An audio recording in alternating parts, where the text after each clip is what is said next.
vote this year then? Yeah, barriers for who? For who? For us? For the United States? No, you come down. You're complicit in destroying our city. You come down, you own. I think that AOC, when she came out and other members of Congress and they had this press conference, what did you think about their comments? They have destroyed our city, and New York, especially Queens, is woken up. Let's pull away from this. You see the... Hello, ladies and gentlemen. Hope you're having a great and wonderful day. And that, my friends, is the anger and frustration in New York City over the illegal migrants. I know, it's bloody shocking, isn't it? It's almost like when you vote for what you want, you get the negatives. The horrible negatives of illegal immigrants. It's almost like when people, I think that, when you want to have open borders, you just don't get the worst kind of people, or possibly your country doesn't get overrun by other people.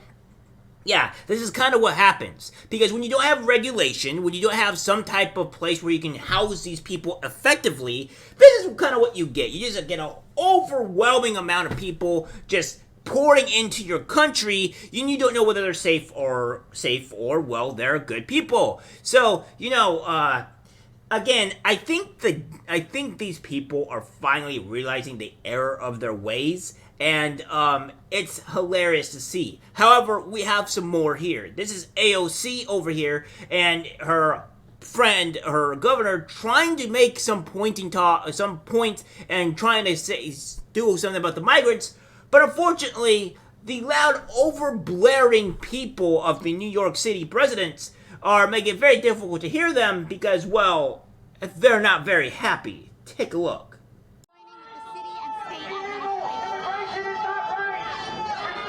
Thank you. I'm happy to be here with Congresswoman Alexandria Ocasio-Cortez and members of our delegation, as well as other members from other states that are here to see for themselves what the migration dynamic is in our nation.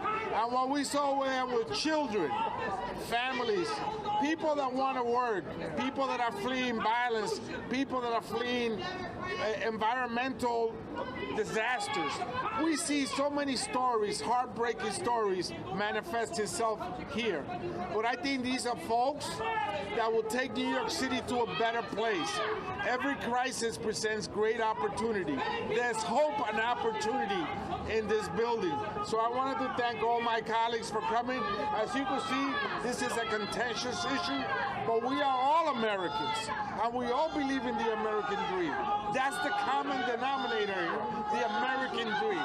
We believe in it, and we will fight for it. With that? Yes, and ultimately I think that there are 3 points of consensus here that are very important in getting a solution to this issue.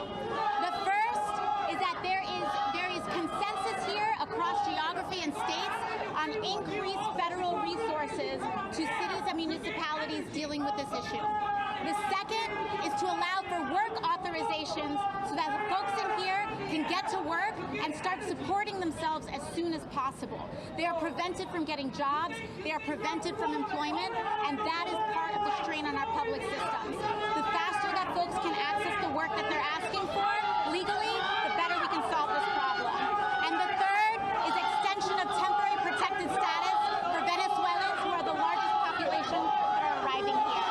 So with that, we thank you all, and ready to wrap up? Well, the American dream will not be bullied into submission today. We will continue to fight for the American dream. We will not be bullied. We will not be pushed into a corner. We will fight for these common sense solutions. TPS for the Venezuelans, an extension. They already have TPS. Work permits for people that just want to work for their families. Additional funding, yes, for New York City needs more funding so we can get this done. God bless you, America. We love you. All right. What are you guys doing to get us? Thank you. We're going to fight for a supplemental that will include funding and language in it that will guarantee funding for New York City. So, yes, as you can see, it doesn't seem like people are very, very happy. In fact, they seem to be very, very upset. And again, I will say, this is what you get, Democrats, when you vote this way. And it couldn't really hear AOC at all, or her cohort, because the people were so loud and angry that they were over-shouting them, as you can see. And here's the thing, guys, is that this is something that a lot of these politicians are finally realizing, or now the people of that area are realizing the destruction of their city.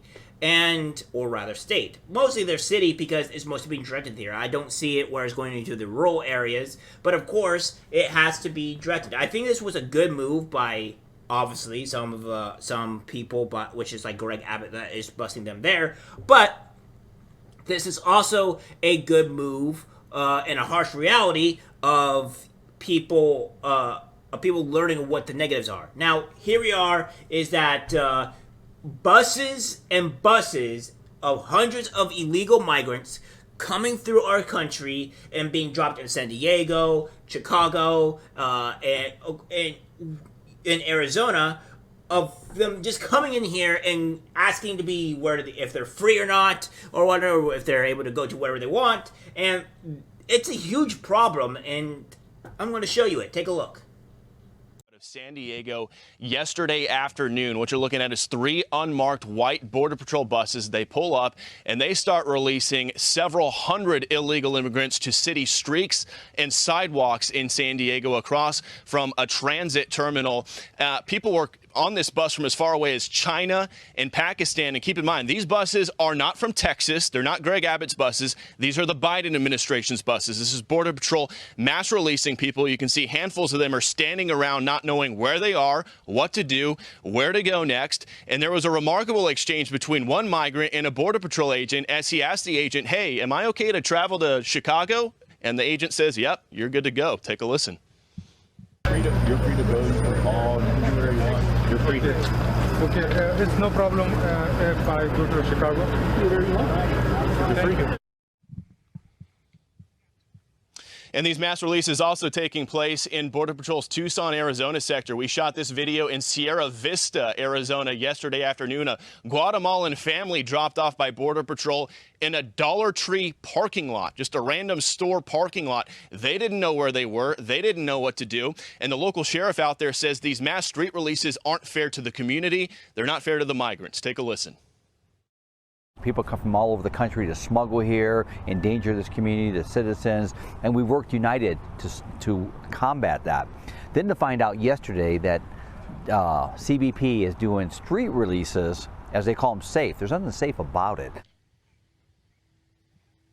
Meanwhile, here in the state of Texas, Texas is trying to stand its own ground without the help of the federal government. The video you're looking at here in El Paso, as Texas National Guard soldiers continue to use razor wire and physical manpower to try to block large masses of migrants trying to enter the United States illegally. That group of migrants waiting in the Rio Grande, expecting to be led into the country, but the state of Texas blocking them. That again happening in El Paso. And back out here live, CBP sources tell Fox News that border numbers for the month of August are going to be around 230,000 migrant encounters. That would be the highest number, or the highest month for 2023, and would come at a time when the White House is claiming progress and, quote, stopping the flow here at our southern border. That is simply not the reality on the ground here. We'll send it back to you. Appreciate your reporting from there. Bill Malugin in Mission, Texas for us. Thank you.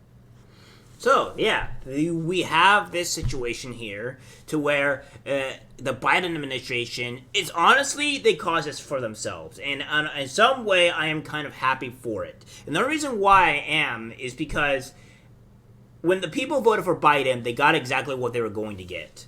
And when you have to face harsh realities, I said numerous times on this channel, you end up realizing that the things that you wanted, the things that you voted for, are not so roses and daisies, you know? It happens to be like, it comes with repercussions, it comes with serious issues.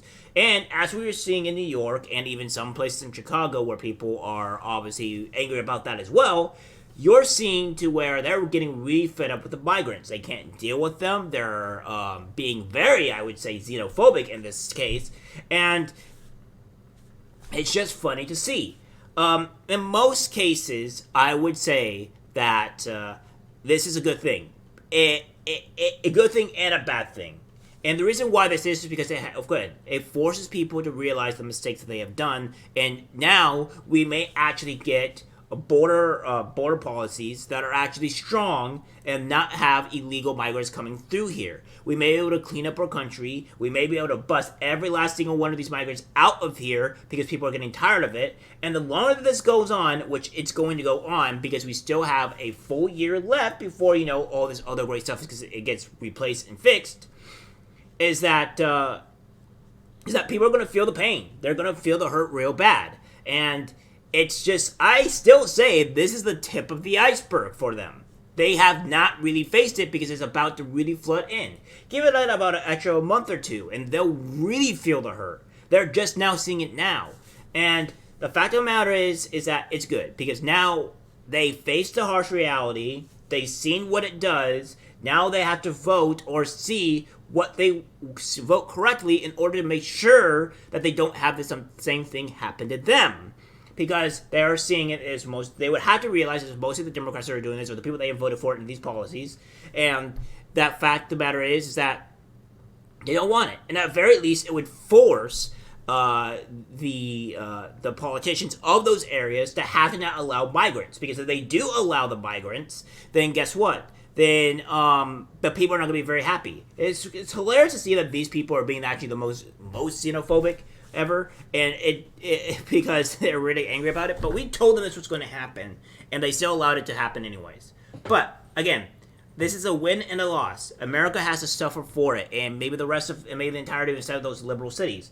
But again, we have to look at the good sides and the good sides of it as well. People are angry. People are very upset, and we may actually get some good policies happening at the end of this, as long as, you know, the people stay true to what they do. And the politicians have to follow the people unless they want more unrest. All right, guys, that's for the video. Like, subscribe, share. As always, take care.